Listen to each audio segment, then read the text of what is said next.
Hello అందరికీ. అందరు ఎలా ఉన్నారండి? Hope everyone is doing good. మేము ఇవాళైతే ఆఫ్టర్నూన్ లంచ్ చేసిన తర్వాత మేము కొంచెం లంచ్ కూడా లేట్గానే చేసామండి. దాని తర్వాత మేమందరం ఫ్యామిలీ మెంబర్స్ అంతా కలిసి శిల్పారామంకి అయితే వెళ్ళామండి. శిల్పారామంకి వెళ్తే అక్కడ నవంబర్ 21 నుంచి నవంబర్ 24 దాకా కల్చరల్ ఈవెంట్స్ అయితే జరుగుతున్నాయి. లోక్మంతాన్ అనే ఒక కల్చరల్ ఈవెంట్ అయితే శిల్పారామంలో జరుగుతుంది. ఇది వచ్చేసరికి 4th ఎడిషన్ అండి. దీన్ని స్టార్ట్ చేసింది అయితే మన president of India Droupadi Murmu start చేశారు. అండ్ 21 నుంచి 24 దాకా ఎంట్రీ టికెట్స్ అయితే ఫ్రీగానే ఉన్నాయి. అక్కడ ఎన్ని స్టేట్స్ అయితే ఉన్నాయో, మన ఇండియాలో ఉన్న 28 స్టేట్స్, 8 యూనియన్ టెరిటరీస్ ఏవైతే ఉన్నాయో అక్కడ ఉన్న ట్రైబ్స్ కానివ్వండి, వాళ్ళకు ఉండే క్లాసికల్ డ్యాన్స్ కానివ్వండి, ఆర్ట్స్ కానివ్వండి, ఏవైనా కూడా అక్కడ ప్రజెంట్ చేయడానికి వచ్చారు. ద మెయిన్ రీజన్ ఏంటంటే వాళ్ళు ప్రజెంట్ చేయడానికి మనం వెస్టర్నైజేషన్కి ఎక్కువ అలవాటు అయిపోయి మనకున్న సంస్కృతి సంప్రదాయాన్ని కొంచెం నిర్లక్ష్యం చేస్తున్నాం. అవి కొంచెం ఎక్స్టెంట్ అవ్వకుండా చూసుకోవడానికి, వాళ్ళని ప్రొటెక్ట్ చేయడానికి ఇవి కల్చరల్ ఆర్ట్స్ అనేవి జరిగాయి. నేనైతే ఇక్కడ కొన్ని రా క్లిప్స్ వేసేసి అవి ఏ స్టేట్స్ నుంచి అనేది చెప్తాను, చూడండి.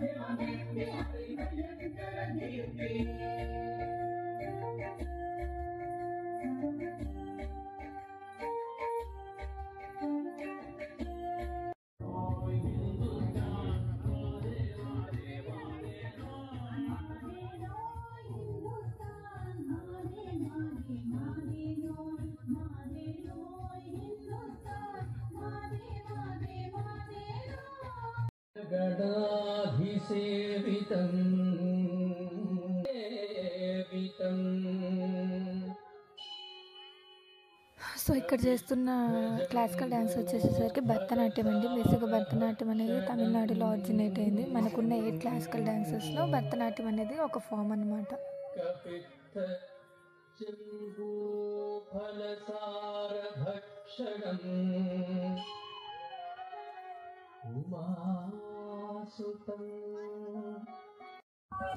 ఇక్కడ వాళ్ళు చేసే పెర్ఫార్మెన్స్ వచ్చేసరికి కూచిపూడి అండి. అక్కడ ఒక గ్రూప్గా చేస్తున్నారు. నేనైతే ఒక పక్క నుంచి తీశాను. అక్కడ మీరు చూసిన అమ్మాయి అయితే అసలు అమ్మాయి ఎక్స్ప్రెషన్స్ ఎంత బాగా ఇస్తుందంటే మొత్తం ఇన్వాల్వ్ అయిపోయి చేసేస్తుంది డ్యాన్స్.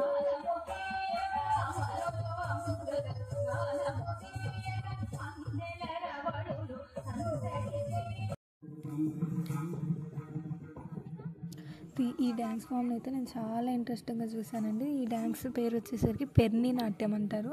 ఇది మన తెలంగాణ డ్యాన్స్ ఫామే. ఇది కాకతీయ డైనాసిటీ ఎప్పుడైతే ఫామ్ అయిందో అప్పటి నుంచి ప్రాక్టీస్ చేస్తున్న డ్యాన్స్ ఫామ్. దీన్ని ట్రిబ్యూటీ ఆఫ్ లార్డ్ శివ అని కూడా అంటారు. బేసిక్గా ఈ డ్యాన్స్ వాళ్ళు ఎందుకు వేసేవాళ్ళంటే ఏదన్నా ఒక యుద్ధానికి వెళ్ళే ముందు ఈ డ్యాన్స్ వేసి వెళ్తే ఏదన్నా దిష్టి ఉంటే అది పోతుంది, and at the same time యుద్ధంలో గెలవచ్చు అనే పాజిటివ్ మైండ్ సెట్ కోసం అని చెప్పి ఈ డ్యాన్స్ని ఫామ్ చేస్తున్నారు. అండ్ ఇంకోటి, ఈ డ్యాన్స్ ఓన్లీ అబ్బాయిలు మాత్రమే వేస్తారండి.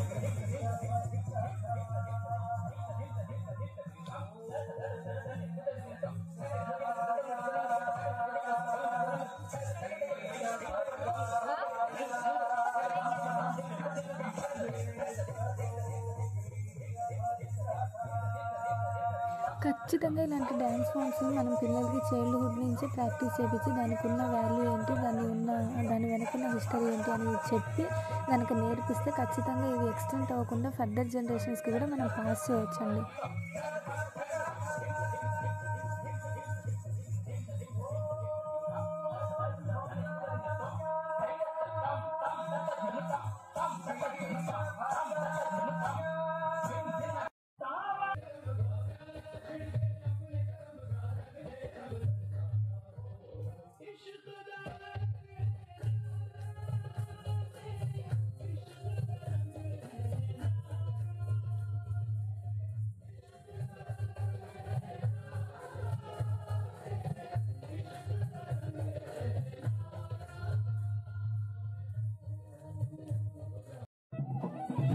వీళ్ళు వచ్చేసేసరికి ఆరెంజ్ కలర్ డ్రెస్సెస్ వేసుకున్న వాళ్ళు వైజాగ్ నుంచి వచ్చిన వాళ్ళండి. వైజాగ్లో ఒక ట్రైబ్, వాళ్ళ కాస్ట్యూమ్ అయితే అలా ఉంటుంది. వాళ్ళు వేసే ట్రైబల్ డ్యాన్స్ పర్ఫార్మెన్స్ ఏదైతే ఉందో అది అక్కడ వేస్తున్నారు.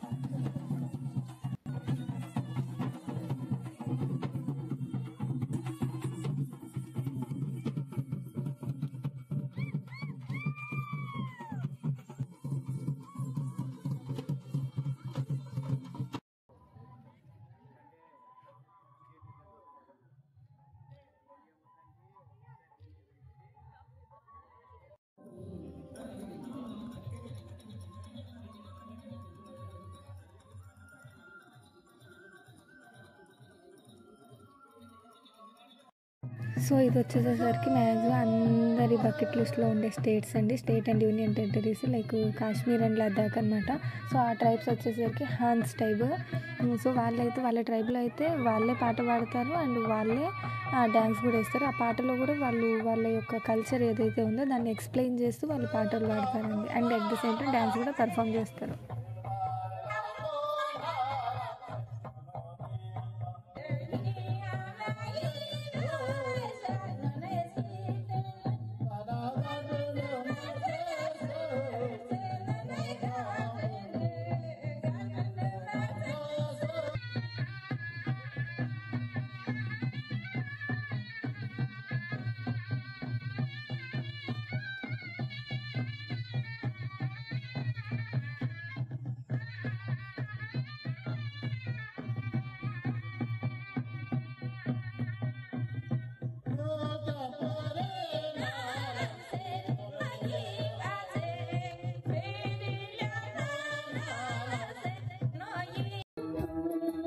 సో ఇది కూడా ఆ లదాఖ్ లదాఖ్ యూనియన్ టెరిటరీ వాళ్ళదండి. అది తీద్దామంటే నాకు అక్కడ చాలా రష్లో కుదరలేదు. సో జస్ట్ కొంచెం క్లిప్ తీసాను అంతే.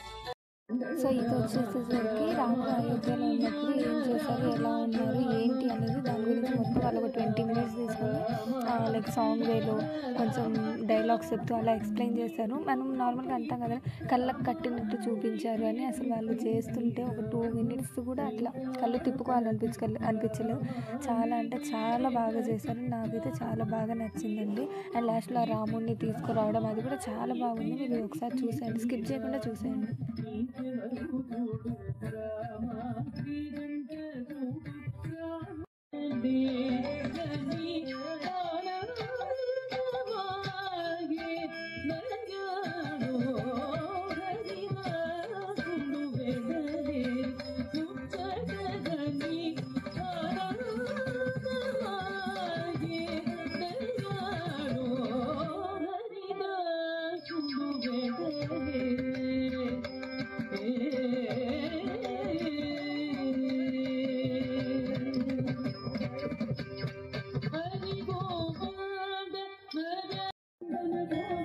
సో ఇప్పుడున్న ఈ ఆధునిక కాలంలో మన సంస్కృతి సంప్రదాయాలు ఏవైతే ఉన్నాయో కొంతవరకు అయితే అంతరించిపోతున్నాయండి.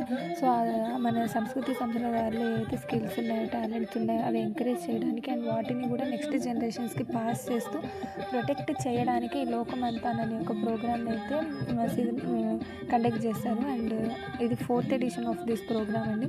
సో నేనేం చెప్తానంటే ఎవరైతే ఇప్పటి నుంచి చిన్నపిల్లలు ఎవరైతే ఉన్నారో వాళ్ళకి మనలో ఉన్న కల్చర్స్, ట్రెడిషన్స్ ఏవైతే ఉన్నాయో వాటి యొక్క ఇంపార్టెన్స్ ఏంటి అనేది చెప్పి అప్పుడు నేర్పించడానికి పంపిస్తే వాళ్ళకి కొంచెం ఇంట్రెస్ట్ ఉంటుంది. అండ్ ఒక ఏజ్ వచ్చేసిన తర్వాత వాళ్ళకు కూడా చెప్పుకోవడానికి కొంచెం స్కిల్స్ అనేవి ఉంటాయండి. సో కొంచెం ఏజ్ అయిపోయిన తర్వాత అది నేర్చుకోవాలి అన్న కూడా మనం నేర్చుకోలేము. సో అదేంటంటే మనం చిన్నప్పటి నుంచే కనుక వాళ్ళకి దాని ఇంపార్టెన్స్ చెప్తూ కనుక మనం రైజ్ చేసామంటే చాలా బాగుంటుంది అండ్ వాళ్ళకు కూడా కొంచెం ఇంట్రెస్ట్ ఉంటుంది అని అనుకుంటున్నాను.